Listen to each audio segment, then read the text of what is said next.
Good evening, everyone. So today's topic is capacitor. तो आज हम पढ़ने वाले हैं कि कैपेसिटर क्या होता है. सो कैपेसिटर बेसिकली एक डिवाइस है जो कि चार्ज को स्टोर करता है in the form of electric field. और जनरली हम लोग देखते हैं कि हमारा जो कैपेसिटर है, अपने को अगर क्विक रिस्पॉन्स चाहिए होता है तो वहां पे हम लोग यूज करते हैं कैपेसिटर का. जैसे हम लोग फैन में भी देखते हैं तो हमारा एक कंडेंसर लगा होता है. जैसे हम लोग स्विच ऑन कर देते हैं, हमारा फैन कंटिन्यूअसली अब आप लोगों का मूव करने लग जाता है. और कैपेसिटर अगर हम लोग देखें, जैसे हम लोग फोन वगैरह में भी यूज करते हैं. जैसे हम लोग देखते हैं कि अपने को सेल्फी लेना होता है या फिर फोटो क्लिक करना होता है तो फ्लैश लाइट एकदम से ओपन हो जाता है, तो वहां पे भी हम लोग कैपेसिटर यूज करते हैं. तो बेसिकली एक डिवाइस है जो कि हमारा चार्ज को स्टोर करता है in the form of electric field. तो we can write as it is a device to store charge in the form of electric field. Okay. So basically capacitor एक pair of conductors है to having the equivalent opposite charge. So the pair of conductor like this, if we connect the battery, अगर हम इसको battery से अगर connect कर दें कुछ इस तरीके से,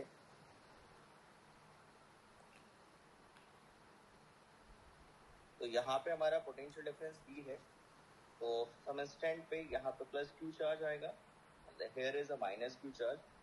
सो बेसिकली चार्ज जो है हमारा Q is directly proportional to its potential difference. If we remove the proportionality sign here, we write a constant. So Q is Cv. So here C is capacitor. C is a capacitor. So we write C is a constant here. So proportionality constant. So C is Q by V. Okay, so now SI unit of a capacitance is charge का हमारा जो SI unit होता है that is a coulomb, और potential difference की जो SI unit होती है that is a volt. This combined name is farad. Okay, if we write the dimension of capacitor, so we calculate the dimension. So C is Q by V. So यहाँ पे Q potential को हम लोग लिख सकते हैं work done per unit charge. तो here Q square by W. तो यहाँ से अगर मैं चार्ज की अगर मैं डायमेंशन लिखना चाहता हूँ तो ये लिखा जाएगा 80 का होल स्क्वायर. वर्क डन की डायमेंशन लिखी जाएगी यहाँ पे mL2T-2. इसको अगर हम लोग सिंप्लीफाई करेंगे तो ये कितना बन जाएगा हमारा m-1 बनेगा, L की पावर 2 बनेगा, और इधर T की पावर -2 है और ऊपर जाएगा तो प्लस का 2 एंड देन स्क्वायर है तो T की पावर 4 बन जाएगा और इधर बन जाएगा A की पावर 2. तो यहाँ से हमारा जो डायमेंशन आ जाता है कैपेसिटेंस का निकल करके वो C इज इक्वल टू आ जाता है m-1 L की पावर 2 T की पावर 4 A की पावर 2 के equal. Okay, now what is the meaning of capacitance? So capacitance is basically the ability of a capacitor to store the charge. So in short, we can write as ability to store a conductor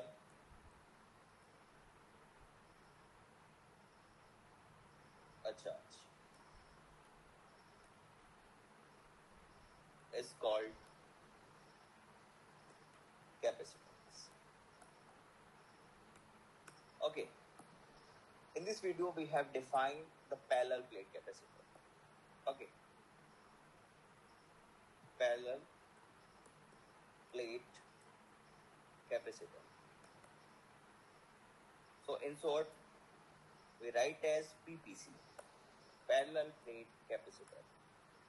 So here we consider a two conducting plate.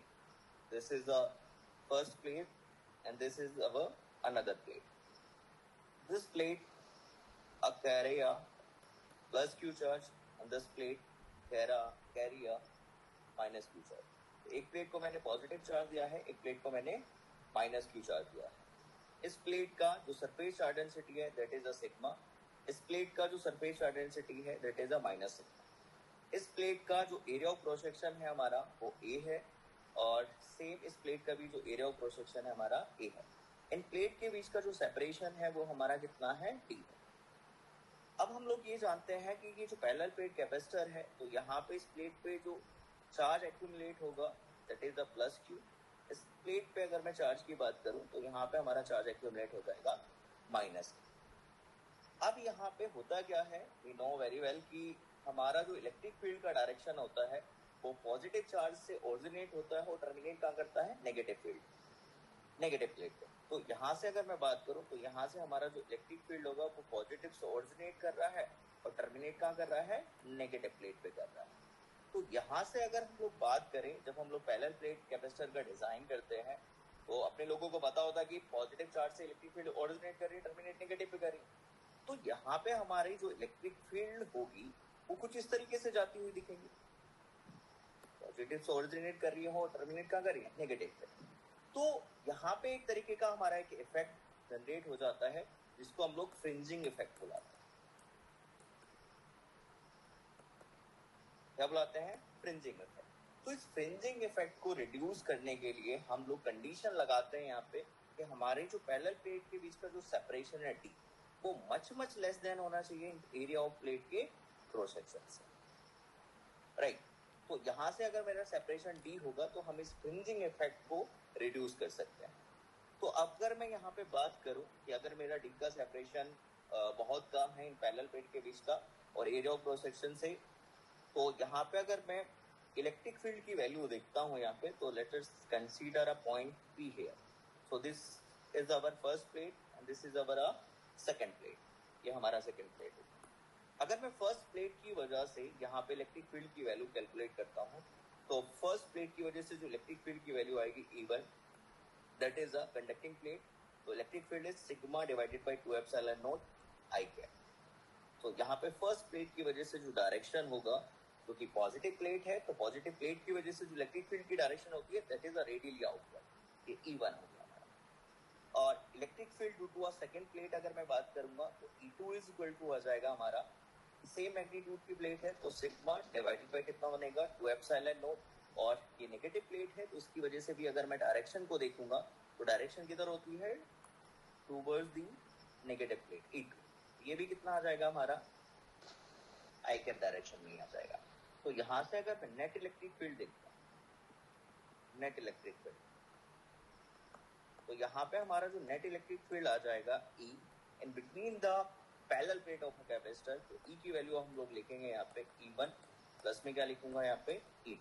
तो overall जो net electric field आएगा हमारा in between parallel plate capacitor E is sigma divided by 2 epsilon naught I cap. Here sigma divided by 2 epsilon naught I cap.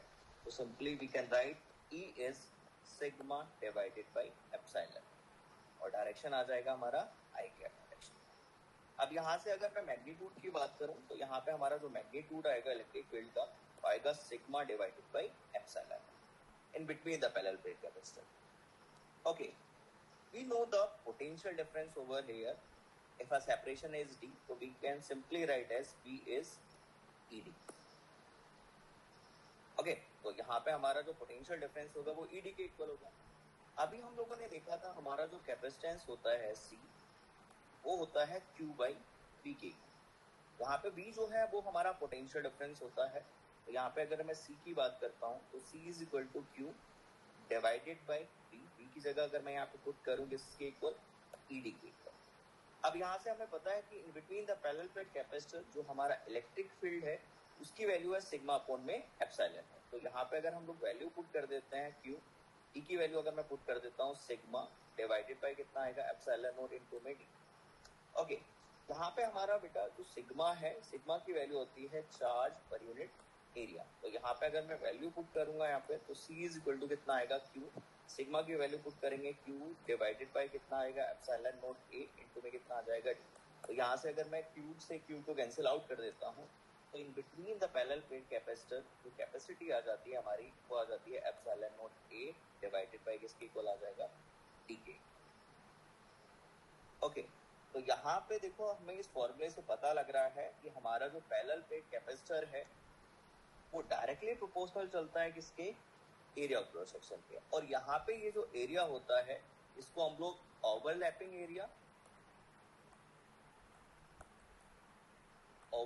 Area या फिर हम लोग इसको effective area भी बुला सकते हैं। क्या बुला सकते हैं इसको, इफेक्टिव एरिया। और यहाँ से अगर मैं बात करूं जो हमारा कैपेसिटेंस है वो इनवर्सली प्रोपोर्शनल चलता है separation between the plates.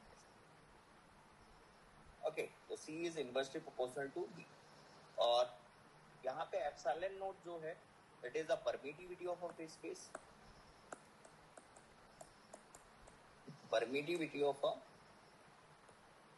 Free space. Okay, तो यहाँ पे एप्सिलॉन नॉट जो है हमारा वो permittivity of a free space. तो यहाँ पे हमारा जो कैपेसिटेंस है इस depends on the medium between the parallel plate of a capacitor,